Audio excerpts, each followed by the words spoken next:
नमस्ते हिंदुस्तान, कैसे हैं आप लोग। आज मैं कुछ बताऊं उत्तर प्रदेश चुनाव के बारे में, आपके पूरे इस रुझान के बारे में बात करूं। आज जो हमारे चैनल पे, आपके अपने सुमन पांडे चैनल पे जो मेहमान हमारे साथ हैं, उनके बारे में मैं आपको सिर्फ 2 लाइन में उनका परिचय दूंगी। ऐसा तो कोई परिचय की मोहताज नहीं है, आप सभी इनको जानते हैं। इनका नाम प्रेम शुक्ला जी है। ये पहले बहुत वरिष्ठ पत्रकार थे और आज भारतीय जनता पार्टी में एक वरिष्ठ स्पोक पर्सन है, प्रवक्ता है। काफी बार इनको आपने सुना होगा। बंगाल चुनाव के वक्त जब हिंसा हुई थी, उस वक्त भी इन्होंने अपने बात को बहुत ही प्रखर रूप से रखा था। सर, आपका बहुत बहुत धन्यवाद हमारे चैनल से जुड़ने के लिए। सर, आज सबसे पहले मेरा सवाल होगा उत्तर प्रदेश चुनाव को लेकर। आज इतनी चीजें हो रही हैं, एक तरफ आतंकवाद का बढ़ावा हो रहा है, एटीएस एक एक करके आतंकवादियों को पकड़ रहा है, लेकिन वहीं पे अखिलेश यादव जी कहते हैं ये सिर्फ और सिर्फ ढोंग है। ये सिर्फ और सिर्फ, मायावती जी कहती हैं, जनता को बेचैन करने की कोशिश की जा रही है। तो इस तरह से कैसे चलेगा सर? हम क्या आज के वक्त में उत्तर प्रदेश की जनता बेचैन हो रही है या दुविधा में पड़ रही है? उत्तर प्रदेश की जनता को बेचैनी से मुक्त कराने का काम आदरणीय योगी आदित्यनाथ जी की सरकार में हो रहा है। उत्तर प्रदेश की जनता की बेचैनी हुआ करती थी उत्तर प्रदेश में सांप्रदायिक उत्पात, और पिछले 4.5 वर्षों में उत्तर प्रदेश पूरी तरह से सांप्रदायिक उत्पात से मुक्त है। आपको ध्यान होगा, अखिलेश सिंह यादव जी के कार्यकाल में बम कांड के अभियुक्त आतंकवादियों पर से मुकदमे वापस लिए जा रहे थे। ये तो भारत की न्याय व्यवस्था का आभार है कि उसने, न्यायपालिका ने अखिलेश सिंह यादव को इस तरह से आतंकवादियों पर से मुकदमा वापस लेने के कुकर्म से रोका। सुश्री मायावती के कार्यकाल में ऐसा कोई जिला नहीं था, ऐसी कोई तहसील नहीं थी, ऐसी कोई ब्लॉक नहीं थी जो भ्रष्टाचार के आगोश में न गई हो। तो आज भ्रष्टाचार और भयमुक्त उत्तर प्रदेश स्वाभाविक तौर पर सुश्री मायावती और अखिलेश सिंह यादव को नहीं सुहाएगा। जी, पर वहीं पे अखिलेश यादव जी कहते हैं कि यहाँ पे अगर कोई क्योंकि एक वक्त जब कोरोना वैक्सीन की बात आई तो उन्होंने बोला था वो वैक्सीन नहीं लगवाएंगे, क्योंकि ये बीजेपी की वैक्सीन बता दी उन्होंने। जी, उनके पिताजी ने लगा ली और जितने लोगों ने ये स्टेटमेंट दी सबने लगवाई है। लेकिन उस वक्त भी उन्होंने हमारे जनता को, हमारी भोली भाली जनता को ये कह के परेशान किया, दुविधा में डाला कि जनता, ये बीजेपी का एक वैक्सीन है, इस पे भरोसा करना सही नहीं होगा। आज वो हर वक्त ये कहते हुए सुनाई देते हैं कि ये सरकार विश्वसनीय नहीं है। ये सरकार तो चलिए समझ में आता है, विपक्ष बैठी है तो समझते हैं कि वो विश्वसनीय नहीं है। वो उत्तर प्रदेश की पुलिस, जिस पे खुद एक बार वो हुकूमत कर चुके हैं, जिस पुलिस के साथ रह के वो शासन कर चुके हैं, आज उस पुलिस को वो कहते हैं विश्वसनीय नहीं है। दरअसल जो अपना आत्मविश्वास खो जाता है उसको किसी भी विश्वास शेष नहीं रहता है। अखिलेश सिंह यादव के कार्यकाल में उत्तर प्रदेश की पुलिस आजम खां की भैंसे ढूंढती थी। आज उत्तर प्रदेश की पुलिस आतंकवादियों को दबोचती है। आज उत्तर प्रदेश की पुलिस धर्मांतरण का रैकेट चलाने वाले, चीन और पाकिस्तान से प्रायोजन पाने वाले धर्मांतरण रैकेट के गिरोहबाजों को पकड़ती है। आज की पुलिस जो है माफिया डॉन मुख्तार अंसारी के साम्राज्य को ढाती है, अतीक अहमद के साम्राज्य को ढाती है, दाऊद के साम्राज्य को ढाती है। तो ऐसे में जिनपा का संरक्षण किया करते थे अखिलेश सिंह यादव, जब ऐसे माफिया सरगनाओं को ढाया जा रहा है तो पुलिस पर से उनका विश्वास उठना स्वाभाविक है, क्योंकि उनके जमाने की पुलिस भैंस ढूंढने वाली पुलिस थी। चलिए सर, ये तो बात हुई आपने हमारे पुलिस की। दूसरी बात, सबसे बड़ी बात आती है जनसंख्या नियंत्रण बिल की, जो योगी जी के शासनकाल में पहली बार एक, जिसे यकीन करना मुश्किल था, जिसपे भरोसा उठ गया था कि हिंदुस्तान में ऐसे भी दिन आएंगे जब कोई सरकार इसके बारे में भी सोचेगी या बात करेगी। योगी जी ने एक ड्राफ्ट बिल भी पास कराई है, तो ये कहाँ तक सही है? क्या इस पे आगे कुछ सरकार करेगी या सिर्फ ऐसे? निश्चित तौर पर करेगी। देखिए, जनसंख्या नीति के संदर्भ में 1952 से ही इस देश में कुछ न कुछ नीतियां बनती रही हैं, और उसके कारण जो 1950 के दशक में फर्टिलिटी रेट भारत में 5 से ऊपर थी, आज भारत में फर्टिलिटी रेट 3 से नीचे है। उत्तर प्रदेश और बिहार में फर्टिलिटी रेट ज्यादा है। 2.8 फर्टिलिटी रेट जो है वो उत्तर प्रदेश का है, उसको 2.1 तक लाने का टारगेट आदरणीय योगी आदित्यनाथ जी ने रखा है। और जब तक जनसंख्या का स्थिरीकरण नहीं होगा तब तक का विकास योजनाओं का क्रियान्वयन उतने आप प्रभावी ढंग से नहीं कर सकते जितने प्रभावी ढंग से किए जाने की आवश्यकता है। पिछले 4.5 वर्षों में उत्तर प्रदेश की जीडीपी डबल हुई है, उत्तर प्रदेश का पर कैपिटा इनकम डबल हुआ है, उत्तर प्रदेश के किसानों के 38,000 करोड़ रुपए के जो है कर्ज माफ हुए हैं, उत्तर प्रदेश में 3 एम्स खुल गए हैं, 2 एम्स संचालित हो गए हैं, वहाँ पर ओपीडी और आईपीडी चालू हो गई है। 14 मेडिकल कॉलेजों की ओपीडी 4.5 वर्षों में चालू हो गई है। तो विकास का कार्य हर क्षेत्र में जिस तरह से आदरणीय योगी आदित्यनाथ के नेतृत्व में, आदरणीय नरेंद्र मोदी जी के मार्गदर्शन में हो रहा है, उसके कारण विपक्षियों के लिए वहाँ कोई अवकाश शेष नहीं बचा है। ऐसे में अनर्गल आरोपों प्रलापों के अलावा क्या कर सकते हैं जी।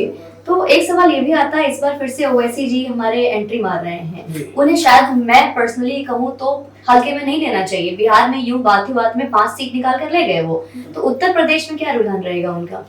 देखिए, हर दल को जो है, जो निर्वाचन आयोग में पंजीकृत दल हैं, उनको कहीं भी चुनाव लड़ने का अधिकार है। वो कहीं पर सफलता पाएंगे, कहीं विफलता पाएंगे।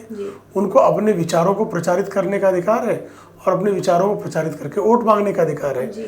ओवैसी के परिवार की यह पार्टी एमआईएम जो है, वो 1950 के दशक की पार्टी है। 2000 तक जो है वो उसका विस्तार हैदराबाद के बाहर नहीं हुआ। ओवैसी ने उसका विस्तार महाराष्ट्र में और बिहार जैसे प्रदेशों में किया है। उनको लगता है कि उत्तर प्रदेश में उनकी संभावनाएं हैं, आए चुनाव लड़े। जी, तो क्या आपको लगता नहीं है सर कि इससे उत्तर प्रदेश की जनता बहुत कंफ्यूज होगी? उत्तर प्रदेश की जनता बिल्कुल कंफ्यूज नहीं होगी। पिछली बार जब सपा बसपा मिलकर चुनाव लड़े थे, उत्तर प्रदेश की जनता कंफ्यूज हुई क्या? लोकसभा में 64 सीटें किसकी झोली में डाली? जो विकासवाद की बात कर रहा था, आदरणीय नरेंद्र मोदी जी के नेतृत्व को पुनर्स्थापित करने के लिए। मैं आपको रोक रही हूँ। पिछले बार के और इस बार में थोड़ा सा अंतर आ गया है, क्योंकि हमने महामारी को देखा। इस महामारी को लेकर बहुत शिकायतें भी हैं जनता में कि ये वैक्सीनेशन तो चलिए बात की बात है, पर कोरोना में क्या सही सुविधाएं, सही संसाधन सही लोगों तक पहुंच पाई है? देखिए, कोरोना महामारी निश्चित तौर पर चुनौतीपूर्ण थी, लेकिन आप मुझे बताइए, सबसे ज्यादा आबादी वाला राज्य कौन सा है? उत्तर प्रदेश है। उत्तर प्रदेश और केरल की आबादी में कितना अंतर है? 1/4 बड़ी मुश्किल केरल की आबादी है। केरल में आज कितने केसेस निकल रहे हैं? 10,000। उत्तर प्रदेश में कितने केस निकल रहे हैं? महाराष्ट्र की आबादी उत्तर प्रदेश की आबादी की आधी है। महाराष्ट्र में कितने केसेस है, कितनी डेथ है? उत्तर प्रदेश में कितनी केसेस और कितनी डेथ है? इसका कारण क्या है? इसका कारण है कि आदरणीय योगी आदित्यनाथ के मार्गदर्शन में कोरोना के खिलाफ प्रभावी कदम उठाए गए। सबसे ज़्यादा टेस्टिंग कहाँ हुई? उत्तर प्रदेश में हुई। सबसे अधिक वैक्सीनेशन कहाँ हो रहा है? उत्तर प्रदेश में हो रहा है। सारे जितने मजरे 97,000 रेवेन्यू विलेजेस में जाकर हर घर तक टेस्टिंग कहाँ की गई? केरल में हो पाई क्या? महाराष्ट्र में हो पाई क्या? राजस्थान पंजाब में हो पाई क्या? तो जिस मुख्यमंत्री ने सबसे बेहतरीन काम किया, उसको आप कहेंगे कि वो जो है कोरोना कारण वो जनता उससे नाराज है। और जिसने सबसे वर्स्ट काम किया, सबसे बुरा काम किया, जो आज भी तीसरी लहर के जिम्मेदार होने वाले हैं, ऐसे केरल और दूसरी लहर आई कहाँ से? केरल और महाराष्ट्र से आई। अब तक टिकी कहाँ है? केरल और महाराष्ट्र में टिकी है। तीसरी लहर कहाँ से आने की संभावना है? केरल और महाराष्ट्र किसके शासित है? कांग्रेस और कम्युनिस्ट शासित है। तो मुझे लगता है इस शोरगुल का को भली भांति उत्तर प्रदेश की जनता जानती है, और जब वह अपने प्रतिनिधि का निर्वाचन करेगी तो वह निश्चित तौर पर काम करने वाले, जो योगी आदित्यनाथ कोरोना से बीमार होने के बाद भी 40 जिलों का दौरा करते हैं, और मायावती और अखिलेश सिंह यादव वो स्वस्थ होने के बाद भी क्वारंटाइन है। बिल्कुल सर, एक सवाल मेरा और इस बार आएगा। गाजीपुर बॉर्डर में कई वक्त से चौकसी मार के बैठे हुए हैं हमारे किसान, जो कथित किसान हैं और किसान के हमारे मंत्री हैं। तो क्या लगता है राकेश टिकैत जी का जो एक बार इस बार झुकाव दिख रहा है उत्तर प्रदेश चुनाव में भी उनका रुचि दिख रही है, तो ये रुचि जो उनकी दिख रही है, इससे क्या फर्क पड़ेगा? वहाँ के किसानों का कोई एक अलग मत बनेगी? देखिए, पहले तो राकेश टिकैत नहीं है, वो राकेश बालियान है। टिकैत होता है बालियान खाप का जो प्रमुख है, वो है नरेश टिकैत। तो पहला फर्जीवाड़ा उनका अपना उपनाम है। दूसरा फर्जीवाड़ा खुद चुनाव लड़ चुके हैं और चुनाव लड़कर जमानत अपनी जब्त करा चुके हैं। उनको फिर शौक अगर चर्रा रहा हो जमानत जब्त कराने का, तो स्वागत है। लोकतांत्रिक प्रक्रिया में जमानतें जब्त कराने का भी लोगों को अधिकार होता है। राकेश टिकैत को जनता के सामने जाकर अपनी जमानत जब्त कराने का संवैधानिक अधिकार है। जी सर, एक सवाल मैं पूछूंगी, इस बार बीजेपी की पार्टी का उत्तर प्रदेश चुनाव को लेकर सबसे 5 ऐसे कौन से मोटे होंगे जनता के पक्ष में? मेन एजेंडा क्या होगा? जनता को जो है सबसे अधिक बिजली किसके कार्यकाल में मिली? आदरणीय योगी आदित्यनाथ के कार्यकाल में। हर घर जल का मिशन किसके कार्यकाल में सपना साकार होने जा रहा है? योगी आदित्यनाथ जी के। हर घर शौचालय, ये सपना किसके कार्यकाल में साकार हुआ? योगी आदित्यनाथ जी के कार्यकाल में साकार हुआ। किसानों का कर्ज माफी किसके कार्यकाल में हुई? आदरणीय योगी आदित्यनाथ के कार्यकाल में हुई। स्वास्थ्य को लेकर 1.5 करोड़ लोगों को जो है 1.5 करोड़ परिवारों को जी। आयुष्मान भारत के योजना में लाने का कार्यक्रम किसके कार्यकाल में हुआ? जी, जी। योगी आदित्यनाथ के सरकार कार्यकाल में हुआ। गन्ना किसानों को 1.25 लाख करोड़ का भुगतान किसके कार्यकाल में हुआ? जी। योगी आदित्यनाथ के सरकार में हुआ। सबसे रिकॉर्ड गेहूं की खरीदी किसके कार्यकाल में हुई? जी। आदरणीय योगी आदित्यनाथ के कार्यकाल में हुई। सबसे अधिक सड़कें किसके कार्यकाल में बनी? योगी आदित्यनाथ जी के कार्यकाल में। तो जो विकास का जो लगातार, और दूसरा उत्तर प्रदेश की सबसे बड़ी समस्या क्या थी? कानूनी एवं प्रशासन की स्थिति। ईज ऑफ डूइंग बिजनेस में उत्तर प्रदेश कहाँ था? 18वें स्थान पे था। आज कहाँ है? दूसरे स्थान पर है। तो ये सारी चीजें उत्तर प्रदेश की जनता भली भांति जानती है। लेकिन अनएम्प्लॉयमेंट का क्या सर? अनएम्प्लॉयमेंट 17.5% था जब योगी आदित्यनाथ जी ने सरकार ने सूत्र संभाला था। आज 4.5% है। जी। महंगाई का क्या करें सर? पेट्रोल के दाम बढ़ रहे हैं। हाँ, पेट्रोल के दाम निश्चित तौर पर बढ़े हैं, इसका क्या लेकिन solution है सर? मैं उसको भी क्योंकि सर अभी हम आज मैं आपके पास ऑफिस में आई हूँ, पर हम ग्राउंड रिपोर्टिंग भी करते हैं। ग्राउंड रिपोर्टिंग में हमने बीजेपी के जो फॉलोअर्स हमने देखे, जिन्होंने बीजेपी को चुना है, जिन्होंने सरकार को चुना है, जिसको एक उम्मीद है सरकार से, आज भी उनकी शिकायत यही है कि हर चीज अपनी जगह पर है, पर इस बढ़ती महंगाई का क्या? आज के वक्त में जो घर में वो तेल यूज करते हैं वो 200 रुपए महंगाई को निश्चित तौर पर नियंत्रित करने की आवश्यकता है। क्या आप देख लीजिए 4.5 वर्षों में मुद्रास्फीति की दर क्या रही है? एवरेज 4% रही है। कांग्रेस के शासनकाल में 2004 से 2014 एवरेज मुद्रास्फीति की दर क्या रही है? 10% रही है। तो 10% की महंगाई ज्यादा महंगाई थी, 4% की महंगाई ज्यादा महंगाई है। सिर्फ 2 चीजें हैं, खाद्य तेल और जो ईंधन में तेल का प्रयोग होता है, इनके भाव को नियंत्रण करने की आवश्यकता। लेकिन जब कोरोना काल में महामारी के कारण रेवेन्यू रिसीट्स की भयंकर डेफिसिट है, उसमें जन कल्याणकारी कार्यों को पूरा करने के लिए सरकार की तिजोरी में कर अगर कहीं से आ रहा है तो पेट्रोलियम प्रोडक्ट्स हैं, लेकिन उसको भी कैसे कम किया जा सकता है, इस बारे में निश्चित विचार की आवश्यकता है। जी, बहुत धन्यवाद सर। एक आखिरी सवाल पूछूंगी, इस बार हमारे 2022 के विधानसभा चुनाव में हम क्या अनुमान लगा सकते हैं? बीजेपी कितनी सीटों से? 300+। आप देखिए, जब सपा बसपा अलग लड़ी थी तब भी सपा बसपा की क्या दशा थी? सपा बसपा एक होकर लड़ी, कितना परसेंटेज उठाया?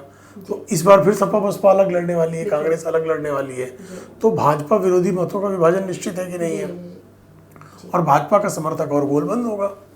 बहुत बहुत धन्यवाद सर आपका। आपने अभी प्रेम शुक्ला जी की बातें सुनी, इन्होंने ऐसे कई मुद्दों पे हमारे बहुत सरल शब्दों में जवाब दिए हैं, जिससे कि आपको पता चला कि क्यों आखिर ये महंगाई बढ़ रही है, पेट्रोल का रेट अगर बढ़ रहा है तो उसकी वजह क्या है। तो मैं चाहूंगी कि आप इस वीडियो को देखें, ज्यादा से ज्यादा शेयर करें, जिससे कि आपकी कई दुविधाओं का सही मायने में आपको जवाब मिल सके। क्योंकि कई बार ऐसा होता है कि आप व्हाट्सएप यूनिवर्सिटी पे जाते हैं, फेसबुक और इंस्टाग्राम से ज्ञान लेकर आते हैं और आप अधूरे ज्ञान को इधर उधर में बांटते हैं, जिससे कि गलत मैसेज समाज में जाते हैं। तो एक सही अप्रोच की जरूरत है, सही मैसेज की जरूरत है। तो आप इसे सुनिए, ज्यादा से ज्यादा शेयर कीजिए और चैनल को सब्सक्राइब कीजिए। जय हिंद, वंदे मातरम।